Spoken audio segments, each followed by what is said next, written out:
पेशावर, लाहौर और Karachi core headquarters में पाक फौज के अफसरान और जवानों को उनकी बहादुरी और शानदार खिदमत के एतराफ में एजाज़ात से नवाजने की तकारीब का इनेकाद किया गया, जिसमें पाक फौज के आला अफसरान और एजाज़ात हासिल करने वालों के अहले खाना की बड़ी तादाद ने शिरकत की। ISPR के मुताबिक पेशावर में corps commander lieutenant general Umar Ahmad Bukhari ने एजाज़ात तकसीम किए।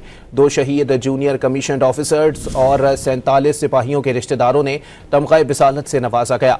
लाहौर में corps commander lieutenant general Fayyaz Hussain Shah ने एजाज़ात तकसीम किए। कराची में corps commander lieutenant general Mohammad Uwais Dastgir तकरीब के मेहमान खुसूसी थे। कोर कमांडर ने शानदार खिदमात पर 10 अफसरान को सितारे इम्तियाज़ मिलिट्री, 4 अफसरान को तमग़ा इम्तियाज़ मिलिट्री और 16 सिपाहियों को तमग़ा बिसालत से नवाजा गया।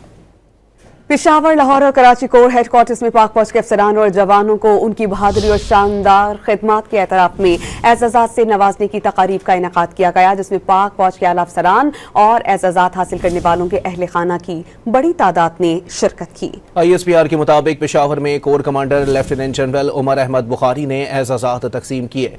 2 शहीद जूनियर कमीशन्ड ऑफिसर्स और 47 सिपाहियों के रिश्तेदारों ने तमग़ा बिसालत से नवाजा गया। लाहौर में corps commander lieutenant general Fayyaz Hussain Shah ने एजाज़ात तकसीम किए। कराची में corps commander lieutenant general Mohammad Uwais Dastgir तकरीब के मेहमान खुसूसी थे। कोर कमांडर ने शानदार खिदमात पर 10 अफसरान को सितारे इम्तियाज़ मिलिट्री, 4 अफसरान को तमग़ा इम्तियाज़ मिलिट्री और 16 सिपाहियों को तमग़ा बिसालत से नवाजा गया।